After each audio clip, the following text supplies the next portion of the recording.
A world of unimaginable wealth and crushing poverty collided in the quiet corner of a Boston coffee shop.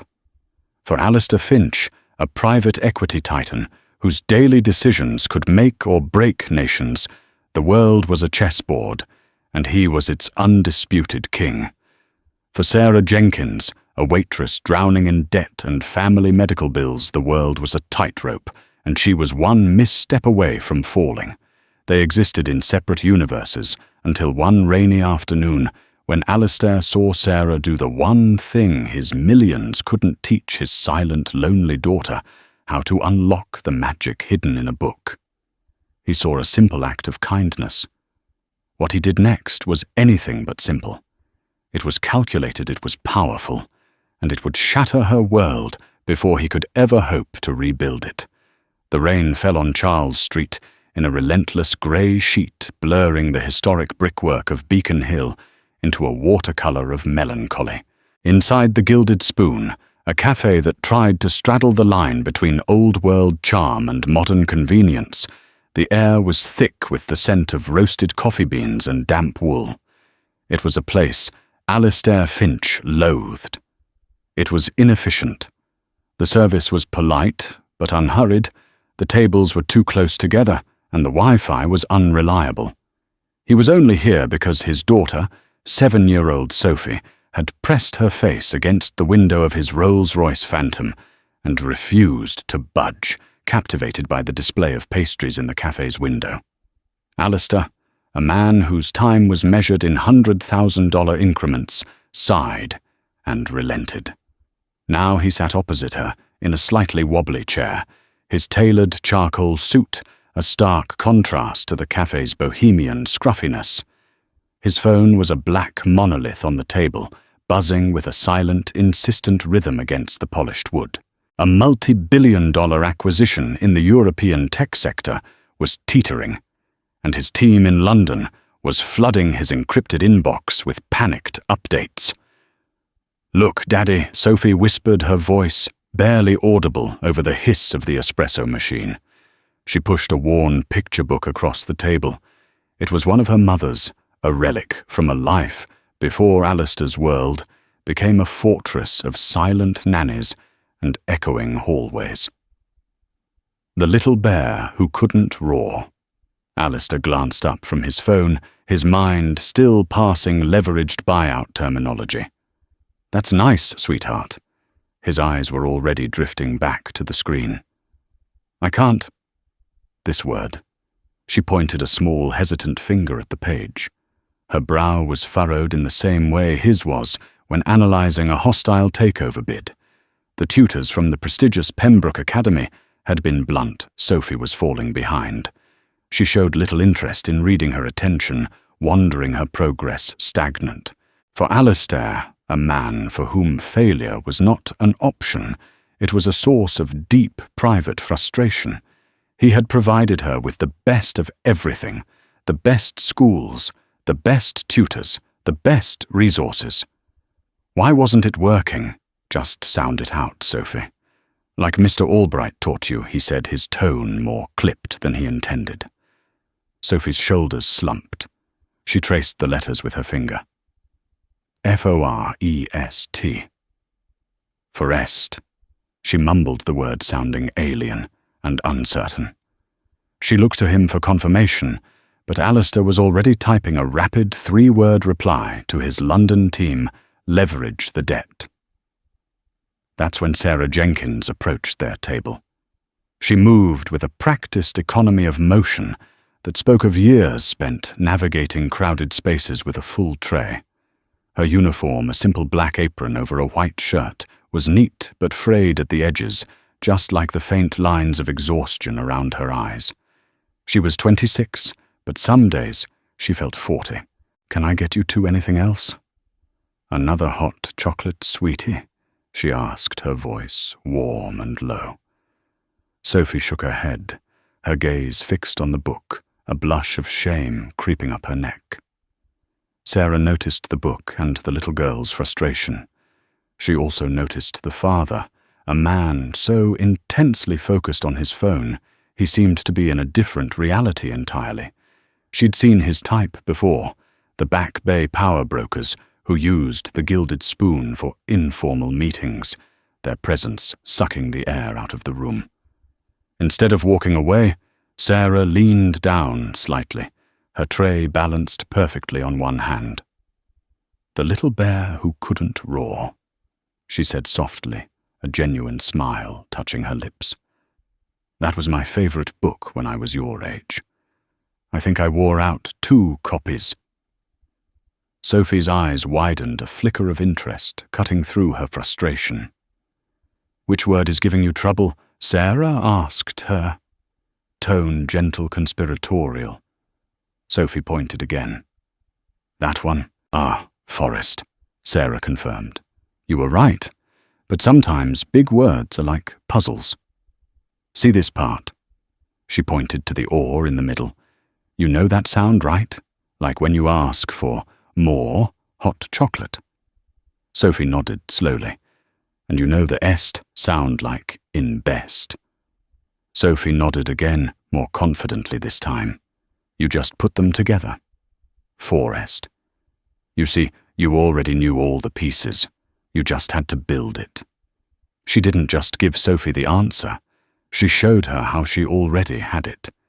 It was a small thing, a 30-second interaction, but it was like a key turning in a lock. Sophie's face brightened, the cloud of frustration lifting. She looked at the word, then back at Sarah, a real, radiant smile spreading across her face. "Forest," she repeated the word, now, a discovery, not a challenge. From behind the shield of his phone, Alistair had watched the entire exchange. He had lowered the device just enough to observe his analytical mind processing the scene. He had paid tens of thousands of dollars to educational psychologists and elite tutors who had approached Sophie's reading struggles with flashcards, phonetic software, and structured lesson plans. All of them had failed to elicit the spark he had just witnessed. This waitress, in less than a minute, had connected with his daughter in a way no one else had. She hadn't just corrected her. She had empowered her. Sarah straightened up, her professional smile returning. "Let me know if you need anything else," she said. And with a final warm glance at Sophie, she moved on to the next table. Alistair didn't look at his phone again. The multi-billion-dollar deal in London suddenly seemed insignificant.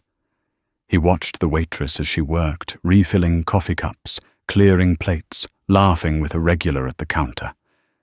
There was an intelligence in her eyes, a patient grace in her movements. He was a man who recognized value. He traded in it. He built empires on his ability to spot an undervalued asset. And in the unassuming, frayed-at-the-edges waitress of the Gilded Spoon, Alistair Finch saw an asset of incalculable worth. He didn't know her name or her story, but he knew one thing with absolute certainty. He was going to acquire her services. The next day, the rain had been replaced by a crisp, unforgiving autumn sunlight that made the windows of Alistair's penthouse office gleam. From his vantage point on the 58th floor of the landmark John Hancock Tower, he could see the whole of Boston laid out below him like a map. It was a city he owned in more ways than one.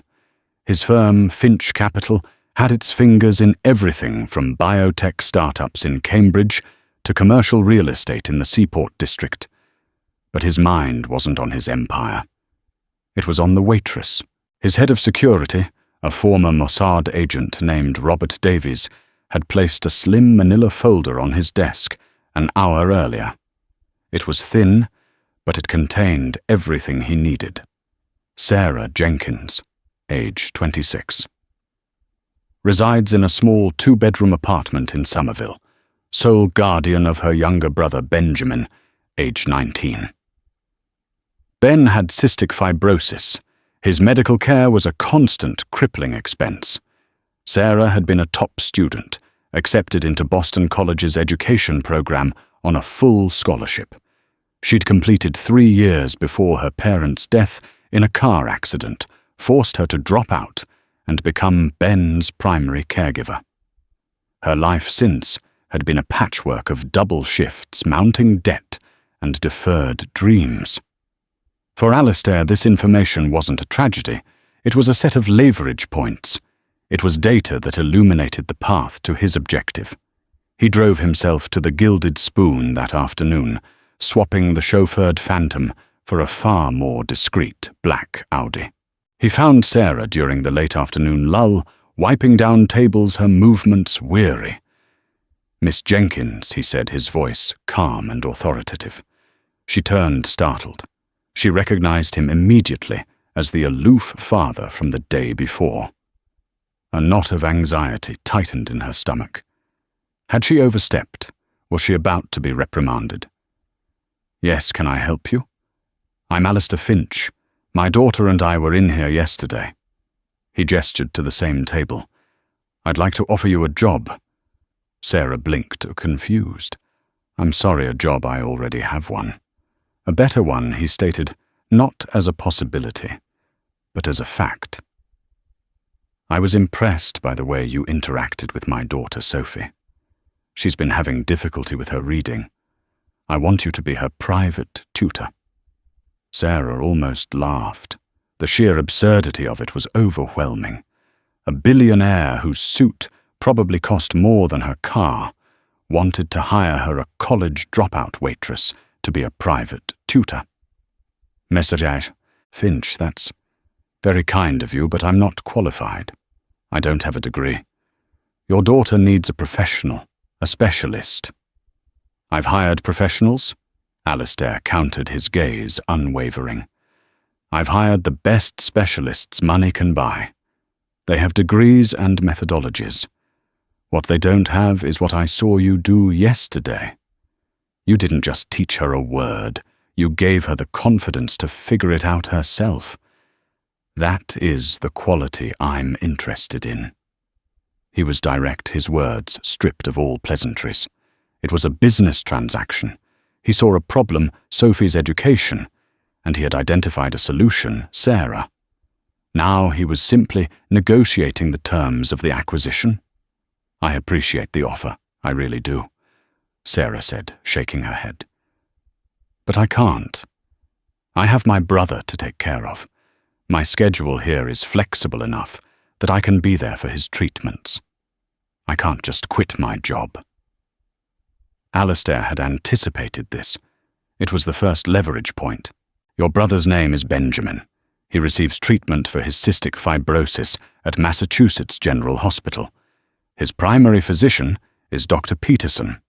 His current medication regimen is effective but expensive, and his lung function has shown a slight decline in the last 6 months."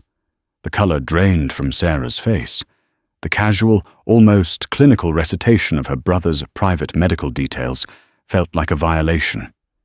It was as if he'd reached into her chest and gripped her heart.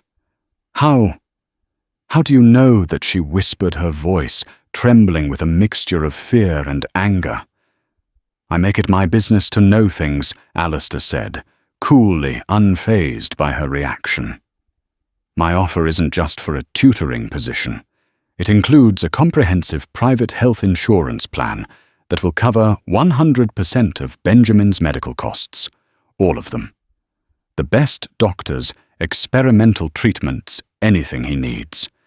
He will have access to a level of care that is currently unavailable to you." Sarah stared at him, speechless.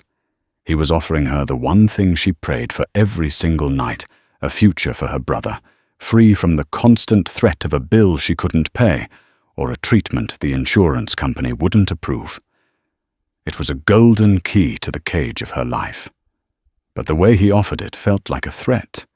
He had invaded her privacy, laid her life bare on a table to be dissected. "And your salary," he continued, pressing his advantage. "I will pay you 3 times what you make here, including tips. You will work 3 hours a day, Monday through Friday. Your schedule can be arranged around Benjamin's needs. This will give you more time with him, not less." Her mind was reeling. It was an impossible offer. It solved every single problem that kept her awake at night. The debt, the medical bills, the fear for Ben's future, the exhaustion from working endless shifts. He was offering her freedom, but it felt like a trap. Why, she finally managed to ask, why go to all this trouble for a waitress? As I said, Miss Jenkins, I recognize value. My daughter's happiness and future are the most important investment I will ever make. You, I believe, are the key to securing that investment's return. He slid a business card across the table. It was heavy cream-colored stock with a simple embossed name, Alistair Finch. My car will be outside tomorrow at 2 p.m. to bring you to my home to meet Sophie again and finalize the details. I expect you to be in it. It wasn't a question. It was a command. He turned and walked out of the Gilded Spoon, leaving Sarah standing by the wobbly table, his business card feeling as heavy as a gold brick in her hand. He had assessed her life, identified her weaknesses, and crafted a proposition so perfect, so complete, that refusal was not a logical option. She felt a profound sense of unease, a feeling that she was no longer a person, but a piece on Alistair Finch's chessboard, and he had just made his opening move. The Finch residence wasn't a house, it was a statement. Perched on a hill in Brookline overlooking the Chestnut Hill Reservoir, the modern glass and steel structure was a monument to wealth and power. It was severe and beautiful, but it had all the warmth of an art museum after closing time. When the black car purred to a stop in the circular driveway, Sarah felt a fresh wave of intimidation. Her simple apartment in Somerville could have fit into the mansion's foyer. She was greeted at the door not by Alistair, but by a stern, impeccably dressed woman in her late 60s who introduced herself as Mrs. Davison, the household manager.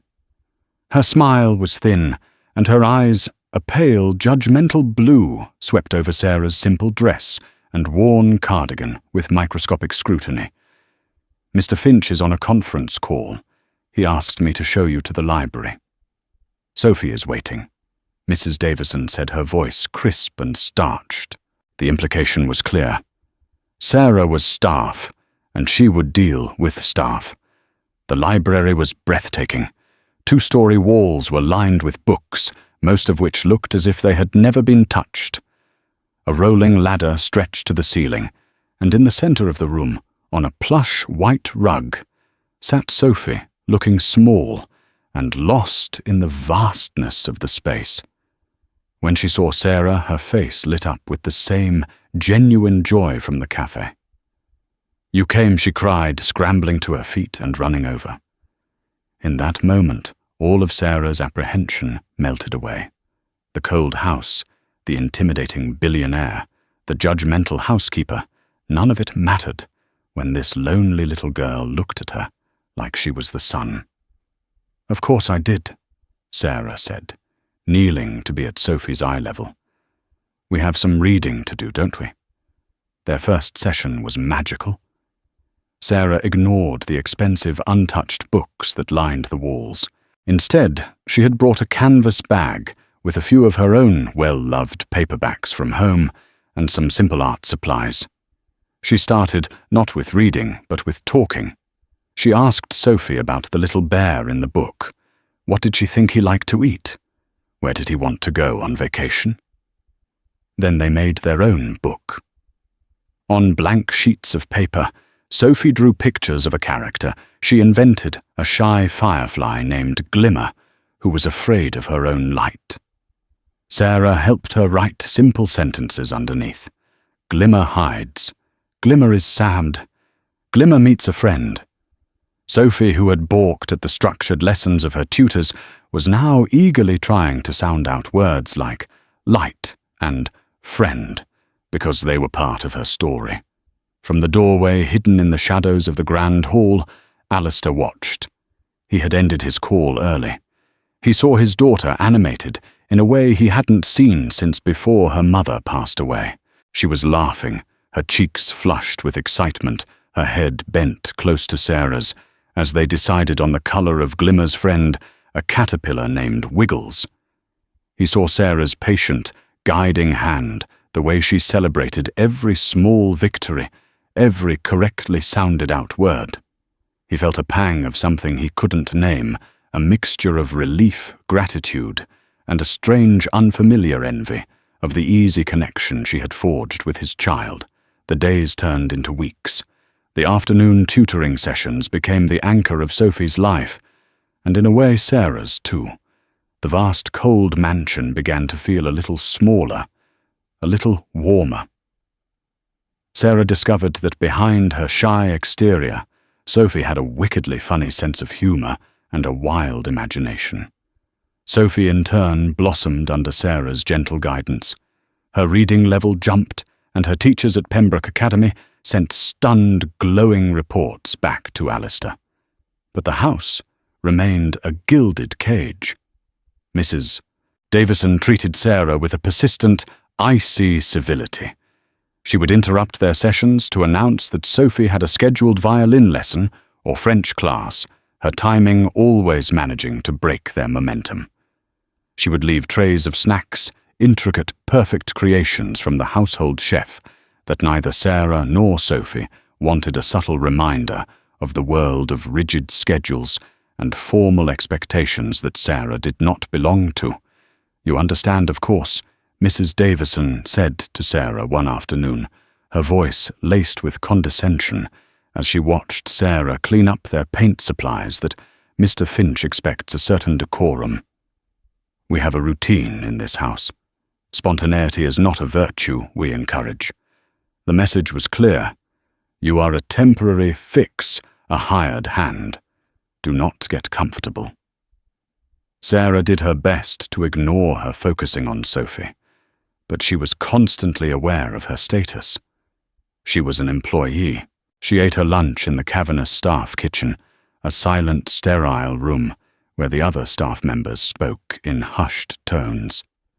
She was in a world of unimaginable luxury, but none of it was hers. It was a constant, dizzying reminder of the chasm between her life and theirs. One afternoon, her phone rang during a session. She usually kept it on silent, but she was waiting for a call from Ben's doctor. She apologized to Sophie and stepped into the hall to answer it. "Sarah, it's Ben." His voice was weak, punctuated by a rasping cough that sent a spear of ice through her heart. "The doctor said the new medication it's not working as well as they hoped. They want to try a new therapy, an inpatient thing. It's really expensive, Sarah. The insurance Mr. Finch got is amazing, but I think even it has limits." Sarah's blood ran cold. "Don't you worry about the money, Ben," she said, her voice tight with forced calm.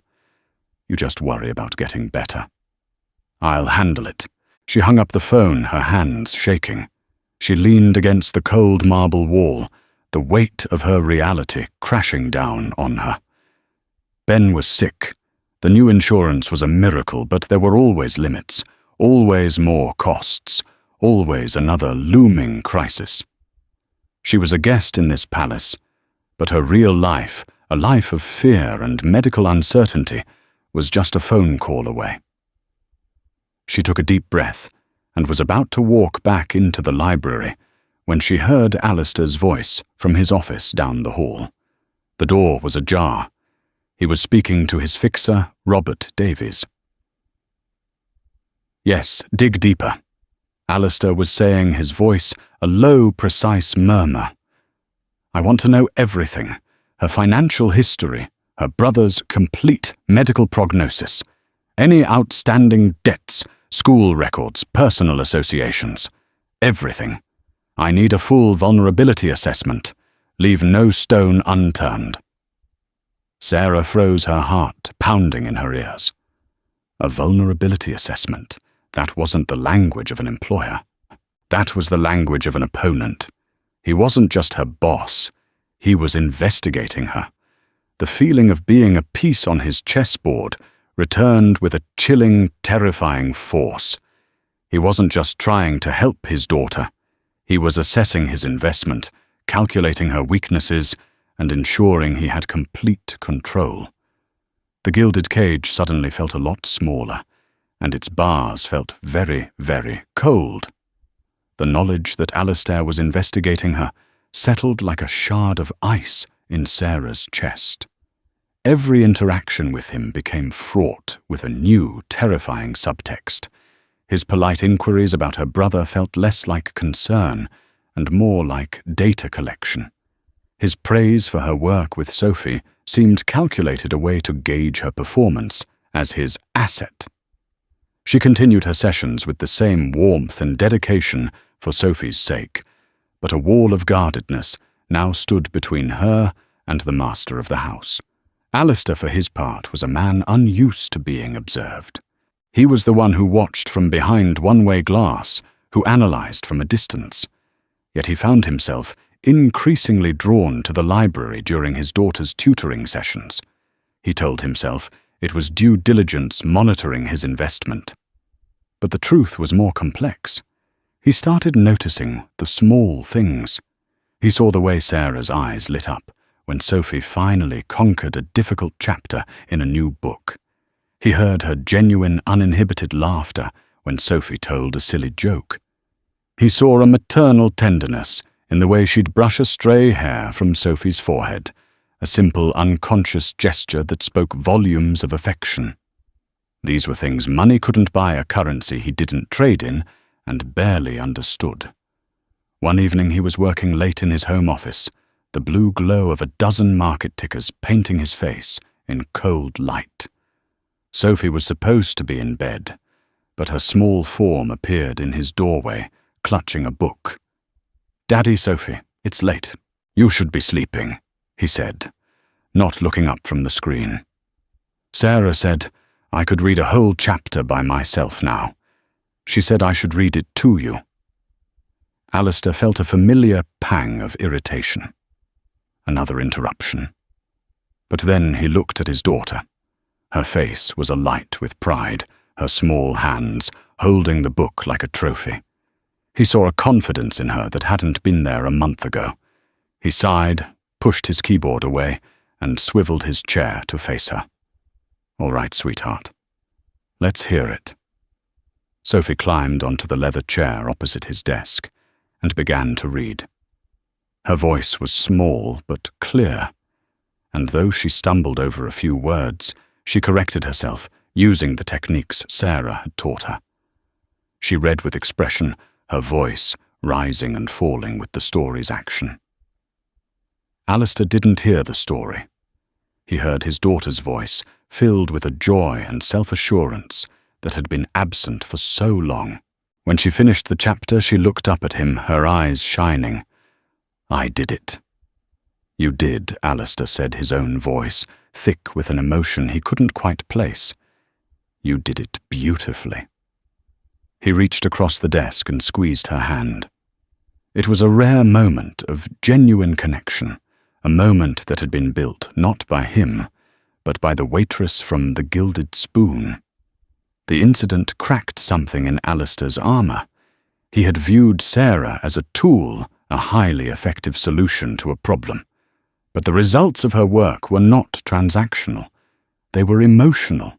They were transformative. He was paying for a tutor, but he was receiving something far more valuable, his daughter's happiness. His investigation into her life, once a cold necessity of risk management, now felt distasteful. When Robert Davies delivered the completed file, Alistair let it sit on his desk for a full day before opening it.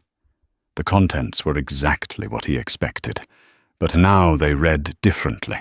He saw the list of Sarah's debts, student loans, credit card debt from medical emergencies, a personal loan from a friend.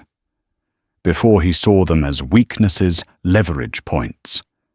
Now he saw them as burdens, the heavy price of her love and responsibility for her brother.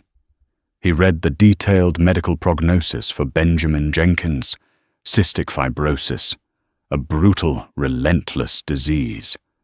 The file contained doctor's notes detailing the family's financial struggles and Sarah's fierce advocacy for her brother's care. He saw a report from Boston College. Her professors had called her one of the most promising education students they had ever had. Her academic advisor had written a letter begging her to find a way to return to school after she dropped out, calling it a profound loss to the teaching profession. This wasn't a vulnerability assessment. It was the story of a young woman who had sacrificed everything: her future, her dreams, her own well-being for her family. He had viewed her as a simple problem solver, but she was a person of deep character and quiet strength, battling circumstances he couldn't even imagine. A few days later, he was walking past the library when he overheard Sarah on the phone. Her back was to the door and her voice was low and strained. "No, Ben, don't even think about the cost," she was saying. "The inpatient therapy is what the doctors recommend, so that's what we're doing. Yes, I'm sure. No, Mr. Finch has been very generous, but this is beyond that. I'll figure it out. I can take a second loan, or maybe sell the car. Don't you dare worry. You just focus on breathing. That's your only job. Okay?" She hung up, and Alistair saw her shoulders slump. She pressed her forehead against a bookshelf, her entire body trembling with the effort of holding back tears. Alistair stood frozen in the hallway. He felt a profound sense of shame. He had been looking for weaknesses to control her while she was quietly fighting a war he knew nothing about. He had the power to end that war with a single phone call, to erase her financial burdens with a rounding error from his personal accounts. And in that moment, the ruthless businessman took over. The problem was identified. Sarah's financial distress was a distraction and a potential reason for her to leave his employ. The solution was obvious. Eliminate the problem. He would fix it. He would use his immense wealth to solve her problems, just as he solved every other problem in his life. It was efficient. It was logical. He would clear her debts, set up a permanent, unlimited trust for her brother's medical care, and fund a scholarship for her to finish her degree. He would do it all, and he would do it without her knowledge. It would be a clean, elegant solution. He believed he was doing it for her. He failed to understand that his gesture, born of a newfound and clumsy respect, would feel to her like the ultimate act of control, a final devastating confirmation that she was not a person to be partnered with, but a possession to be managed. Alistair Finch executed his plan with the same chilling efficiency he applied to a corporate restructuring. Within 48 hours, silent, invisible transactions flowed from his family office's accounts. Sarah's outstanding student loans vanished from the federal database. The balance on her credit cards was zeroed out. The small personal loan she had with a friend was repaid via an anonymous cashier's check that appeared in the friend's mailbox. The masterstroke was the trust he established for Benjamin. He engaged the top trust and estate lawyers in Boston to create the Benjamin Jenkins Medical and Educational Trust. It was an irrevocable ironclad fund with an initial endowment that would generate enough interest to cover any conceivable medical expense for the rest of Ben's life, including experimental treatments, round-the-clock home care, and even tuition, should he ever be well enough to attend college. It was managed by a discreet third-party bank with no connection back to Alistair Finch. He did all of this without a word to Sarah. He watched her for the next few days, waiting for the wave of relief and happiness he was sure would follow. Instead, he saw only confusion and fear. It began with an email from the student loan servicing company, a generic notification that her account was paid in full. Sarah stared at it, her heart pounding. It had to be a mistake, a system glitch. The balance was over $60,000. Then came a notification from her credit card app. Balance $0. She called the company, and a bewildered customer service agent confirmed that a payment for the full balance had been received from an untraceable bank transfer. Panic began to set in. This wasn't a glitch. This was something else. She felt a profound sense of violation, as if someone had broken into the private, messy rooms of her life and scrubbed them clean without her permission. Her debt was a crushing burden, but it was her burden. It was a map of her struggles, and someone had just erased it. The final blow came in the form of a thick, cream-colored envelope from a prestigious law firm delivered by courier. Inside was a letter informing her of the establishment of the Benjamin Jenkins Medical and Educational Trust. It detailed the scope of the fund, its near-limitless resources, and its purpose to provide for all of her brother's needs forever. She read the document 3 times, her hands shaking so badly the papers rattled. She felt no joy. She felt no relief. All she felt was a cold, creeping dread. There was only one person in the world with the power and the motive to do this. That afternoon, she walked into the mansion, not as an employee, but as a storm. She bypassed Mrs. Davison at the door, her face a mask of pale fury, and strode directly to Alistair's office. She didn't knock. He was on the phone, his back to the door. He turned as she entered, a flicker of surprise in his eyes. "Sarah, is everything all right?" She threw the letter from the law firm onto his vast, polished desk. It slid across the wood and came to a stop next to a stack of acquisition proposals. "What is this?" she demanded, her voice low and trembling. "The student loans, the credit cards, this trust. This was you." Alistair ended his call without a word of apology to the person on the other end. He stood up, a faint, self-satisfied smile on his face. He had expected gratitude, perhaps even tears of joy. He was not prepared for the fury he saw in her eyes. "I saw that you were under a great deal of financial pressure." He began, his tone maddeningly calm and reasonable. "It was becoming a distraction from your work with Sophie, and I could see the toll it was taking on you. So I eliminated the problem. Your brother's care is now permanently secured. Your debts are gone. You're free. Free," she echoed, her voice rising with disbelief. "You call this free? You had me investigated. You dug into every corner of my life. You assessed my vulnerabilities. And then you used your money to systematically dismantle my entire reality without so much as a conversation. That isn't freedom, Mr. Finch. That is the most profound violation of my life I have ever experienced."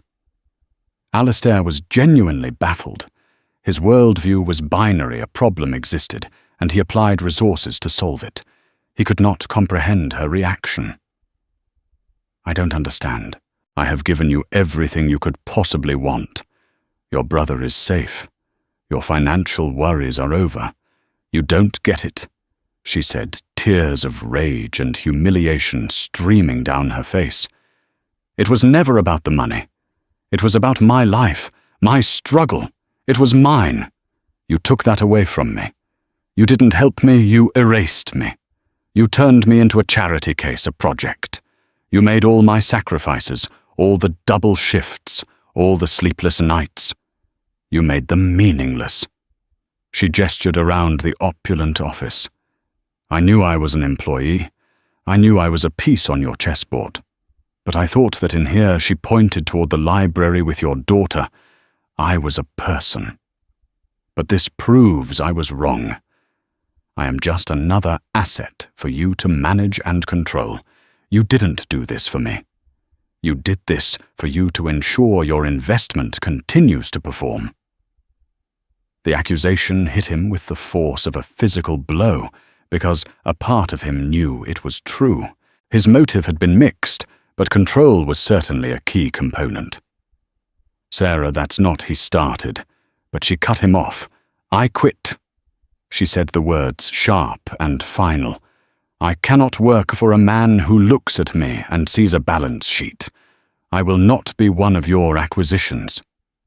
She turned her shoulders straight and walked out of the office. Alistair stood stunned amidst the trappings of his power. He had just executed what he considered to be one of the most generous acts of his life. He had solved every problem he could identify, and in doing so, he had created a new one, a far more devastating one. He had lost the one person who had managed to bring light back into his daughter's world, and he had no idea how to fix it. The king was in check, and for the first time in a very long time, he didn't know his next move. The silence that descended upon the Finch mansion in the days after Sarah's departure was a heavy, suffocating thing. It was a return to the sterile quiet that had reigned before her arrival, but now it felt 100 times more profound, charged with absence. The immediate and most devastating effect was on Sophie. The light Sarah had ignited in her was extinguished overnight. She refused to read. When her father or Mrs. Davison tried to encourage her, she would simply close the book and retreat into a silent, sullen world of her own. Her new hard-won confidence evaporated, replaced by the old timidity and frustration. She stopped talking about Glimmer the Firefly. The laughter that had begun to echo in the grand hallways fell silent once more. One afternoon, Alistair found her sitting in the library, staring at the blank pages of the book she and Sarah had been creating together. Tears were rolling silently down her cheeks. Why did Sarah leave Daddy? She asked, her voice a small, wounded whisper. Was it my fault? Was I not reading well enough? The question was a dagger in Alistair's heart. He knelt beside her, the tailored wool of his trousers creasing on the expensive rug.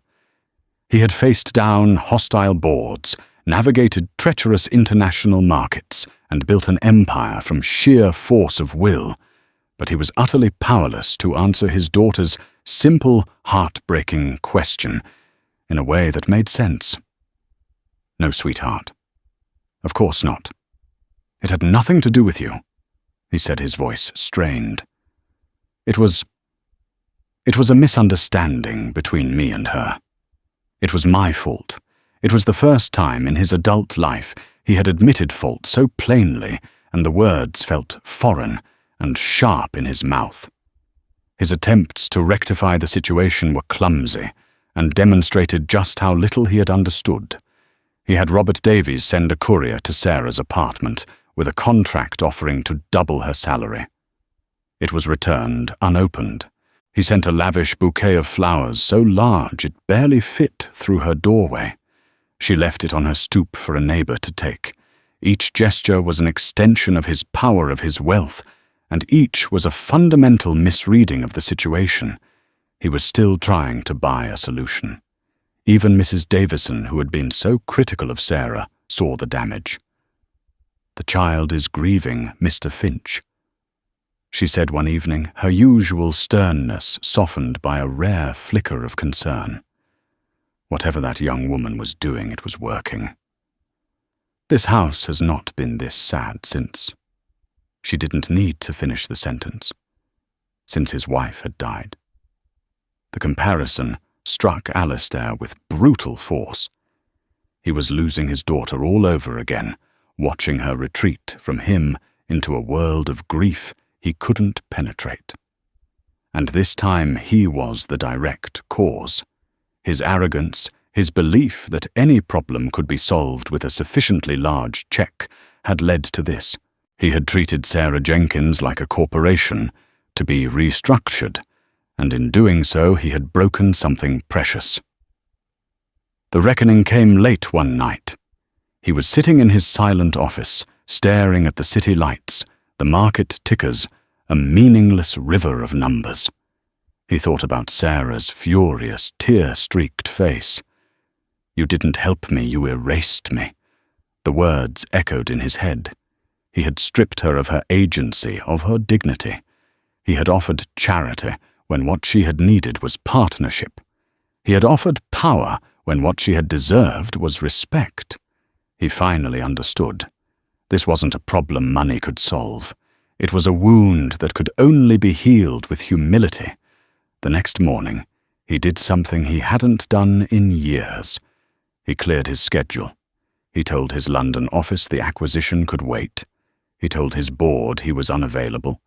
He got into his Audi not as Alistair Finch, the titan of industry, but as a father desperate to fix a mistake. He drove to Somerville, to the modest 3-story apartment building listed in Davies's file. The difference between this world and his was staggering. The paint was peeling, the hallways smelled of boiled cabbage and dust, and the sounds of other people's lives, a baby crying, a television blaring, were inescapable. He found her apartment and knocked on the door. It felt like the longest walk of his life. Sarah opened it, and her eyes widened in shock. She was wearing an old sweatshirt and jeans, and her hair was tied back messily. For a moment she just stared, a battle of emotions, anger, surprise, weariness playing across her face. "Mr. Finch, you shouldn't be here," she said, her voice flat. "Please," he said, and the word was not a command, but a genuine plea. "May I come in for a moment? I promise I won't take much of your time." Hesitantly, she stepped aside. Her apartment was small but meticulously clean and cozy. Books were stacked on every available surface. In the corner of the living room was a hospital-grade air purifier, humming softly, a stark reminder of the reality he had tried to bulldoze with his wealth. "I came here to apologize," he began, standing awkwardly in the middle of the room. He didn't try to find excuses or to justify his actions. He just spoke the truth. "What I did was arrogant, presumptuous, and unforgivable. I didn't see you, Sarah. I saw a problem to be solved, and I used the only tool I know how to use, my money. You were right. I violated your trust and I took away your agency. I didn't respect you as a person. I am profoundly sorry." He looked her directly in the eye. "I'm not here to offer you more money or to ask you to come back. I have no right to ask you for anything. I am here because my daughter is heartbroken and she blames herself, and because I needed to say that I was wrong, completely and utterly wrong." Sarah listened, her arms crossed over her chest, her expression unreadable. She had expected another offer, another power play. She had not expected this. She had not expected Alistair Finch to stand in her tiny living room, looking completely out of his element, and offer a raw, unconditional apology. She saw no calculation in his eyes, only a deep, painful regret. "She really asks about me?" Sarah asked, her voice softening, almost imperceptibly. Alistair nodded, his gaze falling to the floor. "Every day. She won't read. She thinks it's her fault you left. The house. It's like all the lights have gone out." He had finally laid down his armor. He wasn't a billionaire making a deal. He was just a father, lost and out of his depth, asking for help not for himself, but for his child. And in his humility, Sarah finally saw the man behind the titan, a man who loved his daughter enough to admit his own colossal failure. Sarah didn't give him an answer that day. She simply nodded and said, "Thank you for the apology." After he left, she sat in her quiet apartment for a long time, the silence broken only by the hum of the air purifier. Alistair's apology had been genuine, stripped of all power and arrogance. He hadn't asked for anything in return. He had simply admitted his fault. It was this act of humility, more than any amount of money, that began to mend the tear he had created. She thought of Sophie, of her bright, inquisitive mind, and her shy, hopeful smile. She remembered the pride on the little girl's face when she finished her first chapter book. The trust Alistair had created, as invasive as its creation had been, was a miracle for her brother, a guarantee of a future she had never allowed herself to dream of. Ben was now scheduled for the inpatient therapy, without a cloud of financial dread hanging over them. Alistair's methods had been wrong, deeply wrong, but the outcome for her brother was undeniably life-changing. Could she separate the act from the intention? 2 days later she called him. Alistair, she said, using his first name for the first time. I've been thinking.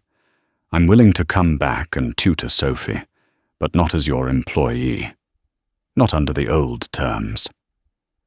Alistair, who had been staring blankly at a spreadsheet in his office, felt a surge of adrenaline, of hope. Anything, he said. Whatever your terms are, I'll agree. They're not financial, she said quickly. First, we operate as a team. We have weekly meetings, you, me, and Sophie's teachers, to discuss her progress. You need to be involved. Not as a CEO checking on a project, but as a father. Done, he said, without hesitation. Second, she continued, you will not interfere in my life or my brother's again. The trust is an incredible gift, and I am, for Ben's sake, grateful for it. But my life is my own. No more investigations. No more surprises. I give you my word. And third, she said, taking a deep breath, I want to finish my degree. I want to be a teacher. It's what I was always meant to do. Alistair had a solution on the tip of his tongue, a full scholarship, a personal endowment to Boston College. He was about to offer it to solve the problem with money, but he stopped himself. He remembered the look on her face in his office. He had to learn a new way. How can I help you achieve that? He asked carefully. It was a question, not a declaration. A query, not a solution. The difference was everything. I'll apply for scholarships and loans again, she said. What I need is a flexible work schedule with Sophie that allows me to take evening classes. Of course, he said. We will build Sophie's schedule around yours. When Sarah walked back into the Finch mansion the next Monday, Sophie's cry of joy was a sound that filled every corner of the vast house. She ran and threw her arms around Sarah's waist, burying her face in her side. Over Sophie's head, Sarah met Alistair's eyes. He gave her a small, grateful nod. It wasn't a nod from a boss to an employee. It was a look of mutual respect, of a partnership forged in fire. The months that followed were transformative for everyone. The tutoring sessions resumed, filled with more laughter and learning than ever before. Alistair kept his promise. He attended the weekly meetings. He sat with Sophie every night and listened to her read his phone, nowhere in sight. He learned about the characters in her books and asked her questions about the stories. He was clumsy at first, but he was present. He was learning to be a father. Sarah enrolled in evening classes at Boston College, her old passion for education reignited. She was exhausted balancing work and a full course load, but she was also energized pursuing the dream she had been forced to abandon. One evening, Alistair came to her as she was packing up her books. I've been thinking, he said, his tone thoughtful. My late wife, Catherine, was passionate about literacy programs. She always dreamed of starting a foundation for underprivileged children in the city. I've been sitting on the idea for years, a file in a cabinet. I was always too busy. He looked at Sarah, a new idea taking shape in his eyes. I'm starting the foundation, the Catherine Finch Literacy Foundation. I'll provide the capital, but capital is just money. It needs a vision. It needs a heart. I was wondering, when you finish your degree, if you would consider running it. Sarah was stunned. It wasn't a job offer to be a tutor or a nanny.